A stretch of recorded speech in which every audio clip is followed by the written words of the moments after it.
Officer from MolDX.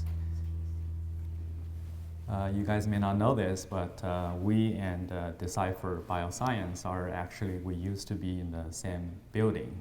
So it's funny to see that 10 years after we came back to the same room.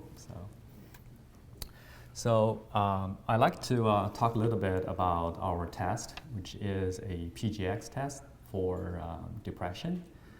The name of the test is Neuro ID Genetics.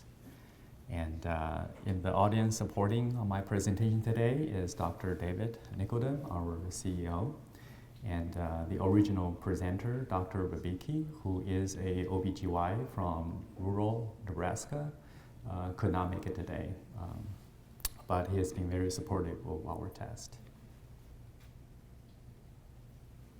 So we want to thank Palmetto MolDX program for your recognition of the clinical utility of our test, which has been supported by one of the largest PGX RCT published to date. Currently, the draft LCD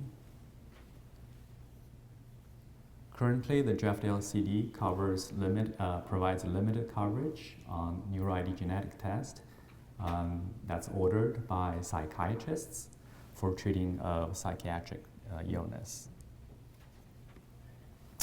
So why depression? Number one, depression is very prevalent. It affects a lot of patients. Did you guys know that depression actually is the leading cause of disability worldwide?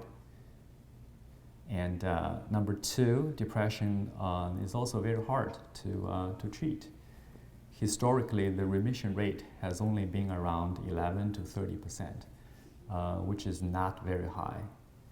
And the fact that there's over 30 antidepressants out there that's approved by FDA actually does not help if the standard of care is trial and error, because each antidepressant takes on average 4 to 6 weeks to see its efficacy.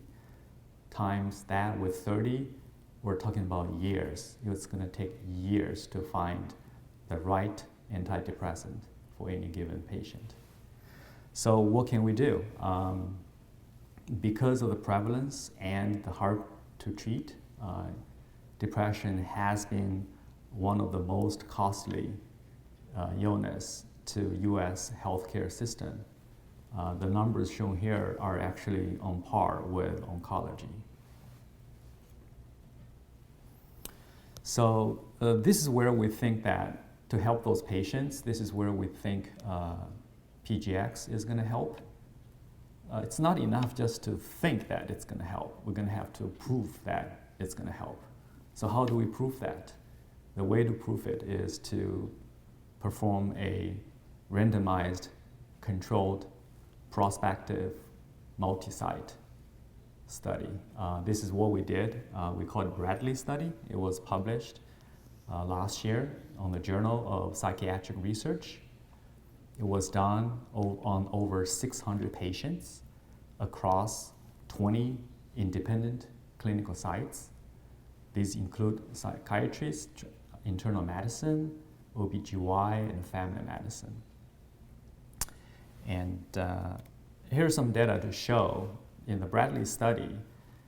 What we want to prove is, at the end of the day, does PGX test such as neuro ID genetics help to improve the outcome of the patient?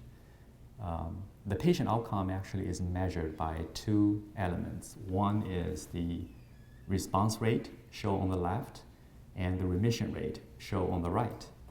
So what we have shown here on the top of the graphics are in patients with moderate to severe depression, both response and remission rate improved with statistical significance.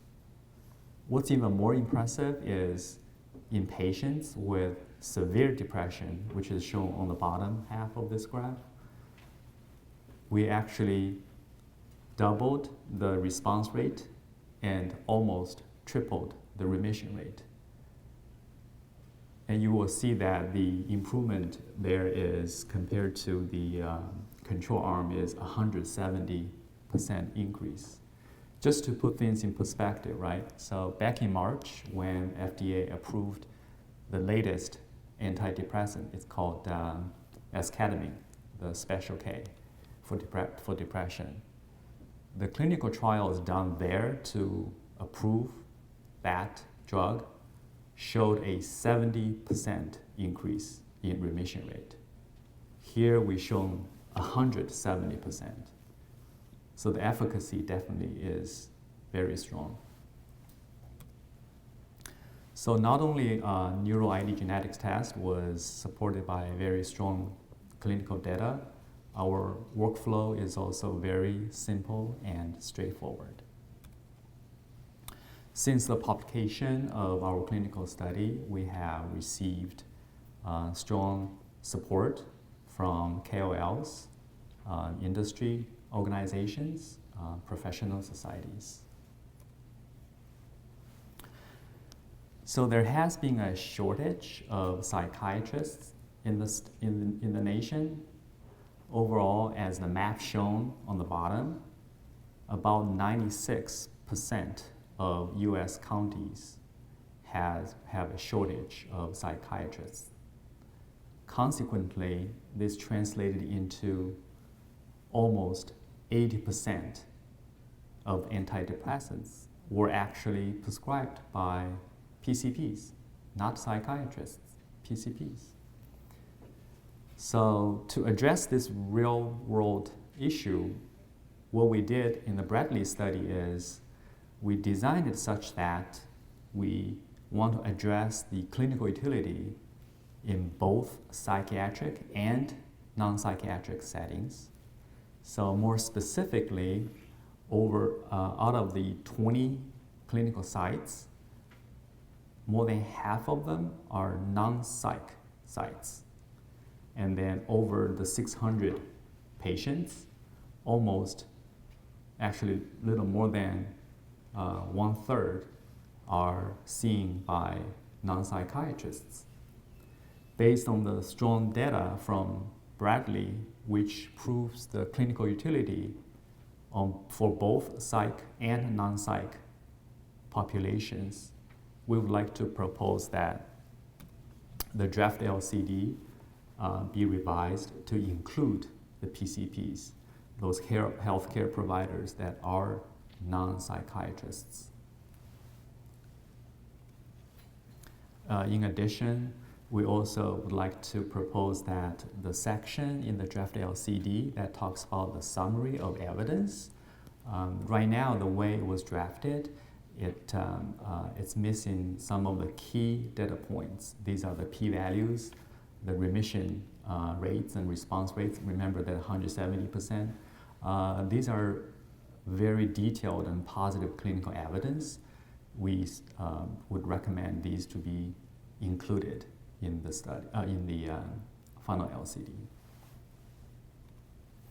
So to summarize, we again would like to thank Palmetto MolDX for the recognition of the clinical utility of our test. And even though we do agree with majority of the parameters as described in the draft LCD, we would like to propose that the final LCD include non-psychiatrists as well as the clinical evidence data that's published on the Bradley trial. Thank you.